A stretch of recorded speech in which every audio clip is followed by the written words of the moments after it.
Dans ce passage puissant de Jacques 4, la parole de Dieu nous interpelle sur les luttes intérieures, l'orgueil et notre relation avec Dieu. Elle nous invite à nous approcher de lui avec un cœur humble, à résister au mal et à vivre selon sa volonté. Prenons un moment pour écouter, méditer et laisser cette parole transformer nos vies. Jacques 4, verset 1. D'où viennent les luttes, et d'où viennent les querelles parmi vous? N'est-ce pas de vos passions qui combattent dans vos membres? Verset 2.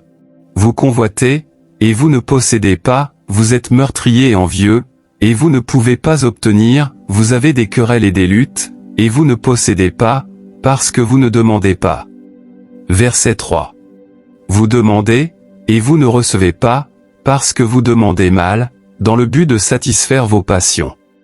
Verset 4. Adultères que vous êtes. Ne savez-vous pas que l'amour du monde est inimitié contre Dieu? Celui donc qui veut être ami du monde se rend ennemi de Dieu. Verset 5. Croyez-vous que l'Écriture parle en vain? C'est avec jalousie que Dieu chérit l'Esprit qu'il a fait habiter en nous.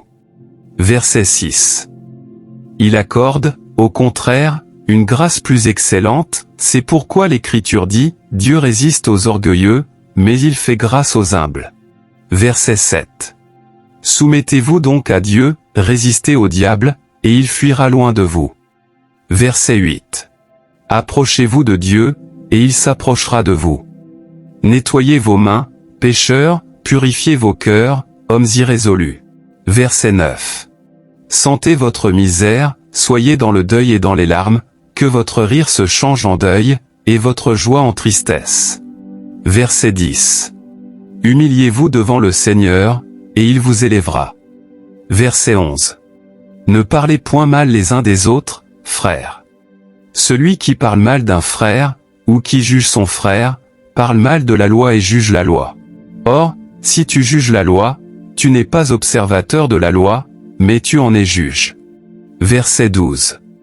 Un seul est législateur et juge, c'est celui qui peut sauver et perdre, mais toi, qui es-tu, qui juge le prochain? Verset 13.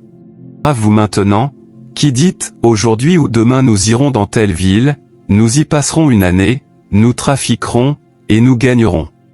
Verset 14. Vous qui ne savez pas ce qui arrivera demain. Car, qu'est-ce que votre vie? Vous êtes une vapeur qui paraît pour un peu de temps, et qui ensuite disparaît. Verset 15. Vous devriez dire, au contraire, si Dieu le veut, nous vivrons, et nous ferons ceci ou cela. Verset 16. Mais maintenant vous vous glorifiez dans vos pensées orgueilleuses.